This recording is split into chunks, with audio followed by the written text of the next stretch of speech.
Elliot and Jose, coming to you from Dreamline Comics in Schaumburg, Illinois, here on the Comic Culture Warrior video channel. Some of you folks had noticed some of the books here on the back. We have now a run of Brother Voodoo books here that are in really good condition. And I look at Brother Voodoo number 172. This sucker is going for $25. Guessing the rest that much. And someone had asked about the number one issue of Ghost Rider. You can't see it now. It got moved down the board a little bit. But it's in really good condition. And it's going for, I looked at the back, it's going for $85. So if it's something you're interested in, just visit the Dreamline Comics website, dreamlinecomics.com. You can easily order it from them. And be sure to let them know that you heard about it here on the Comic Culture Warrior video channel. Now we're getting into Last Rants. And Last Rants is when we talk about things that we've maybe reviewed in the past, something that we talked about in our previous videos, or something new that came up. I did want to briefly touch on the bet that I made with you in regards to Tony Daniel and Batman. We've already had some spirited discussion about whether Tony Daniel's Batman run will cause the Batman title to drop in sales. And it's funny, I'm seeing it on both sides. There's some who are saying they're not going to buy the Tony Daniel books. And then there are some who say that the book's not going to suffer for it. I want to say it was either, I think it was Black Phoenix says you'd owe me $20.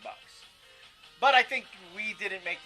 Technically, the bet really wasn't made. You didn't take the bet. Right. So there's no, just for the sake of clarification, there's no bet. Neither of us, we didn't agree to it because we couldn't come to terms. So that's that.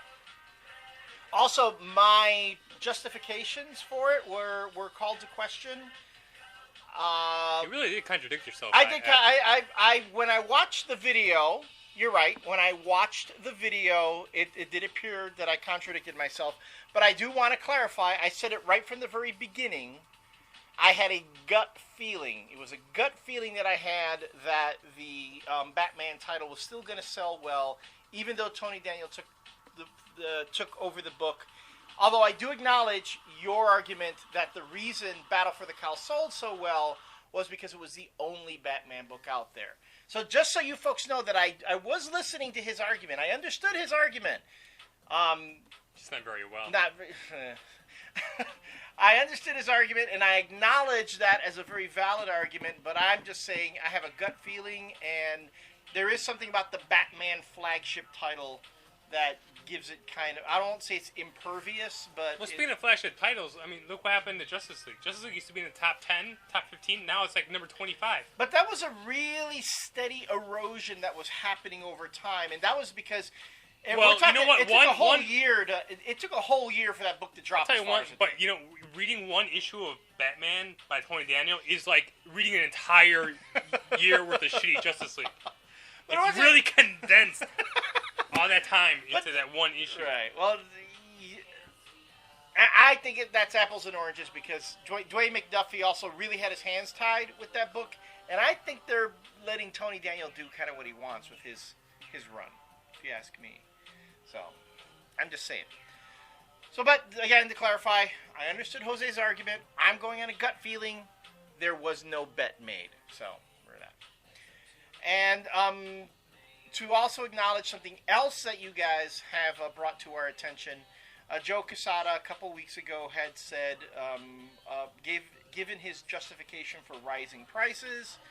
Jose had actually brought that to my attention when it first occurred on the CBR boards. And quite frankly, I'm just tired of talking about it. I just am. The reality is... But, yeah. Locus Mortis did, when I said it was like he actually personally sent us a personal message. And I'm like, well, we didn't talk about it. I brought it up because I wanted to talk about it. But you didn't want to talk about it because you were sick of talking about it. But then he made up a good point, like, well...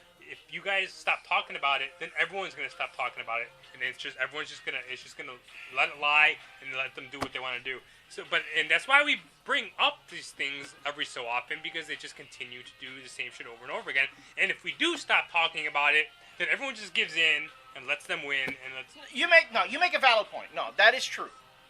My response to that is, you speak louder with your dollars.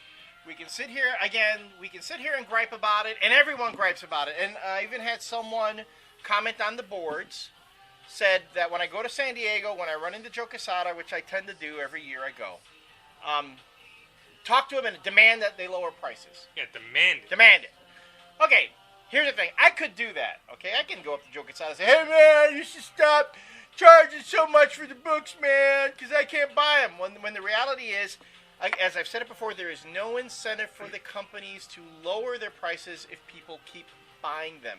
But Locus Mortis did bring up the point that sales are eroding between last year and this year. That the number of books that are actually being sold and being consumed is decreasing, and that the $3.99, I like the way he put this, the $3.99 price point is poisoning the market right now. Yeah.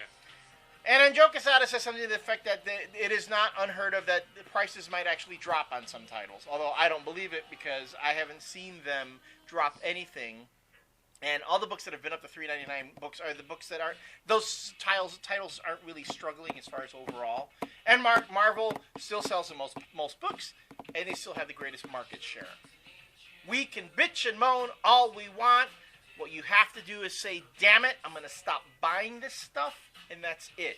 Ben Wonder also made a great comment on the boards that he has people walking into his shop and who are just going in and being the typical Marvel zombie. Say, well, I got to buy this now. I got to buy all this other stuff. Instead of buying what they really like, feeling obligated to buy everything. Folks, that's how you make things change. Now, I work for a company that has raised the books. Okay, my own book that's going to be coming out next month is going to be $3.50. Okay, so it might seem a little bit hypocritical for me to sit and rail about comic book prices, but I'll say I think the company I work for decided not to push it all the way for that full extra dollar like other companies did. But I will also say I am very, very conscious of the work that I do, and I did not sit down and write the books that I wrote thinking this is just a paycheck and bam, if people buy it, they don't. But to be fair, all the other Army of Darkness books that you wrote were all $3.50 already. The early books? The early books. Like the Army of Darkness Xena, those were $3.50. They were? Maybe they were. Here we go. Yeah, they were $3.50. They were $3.50? So here's the thing. Those were $3.50. The Army of Darkness Xena that you did or Xena Army of Darkness was $3.50.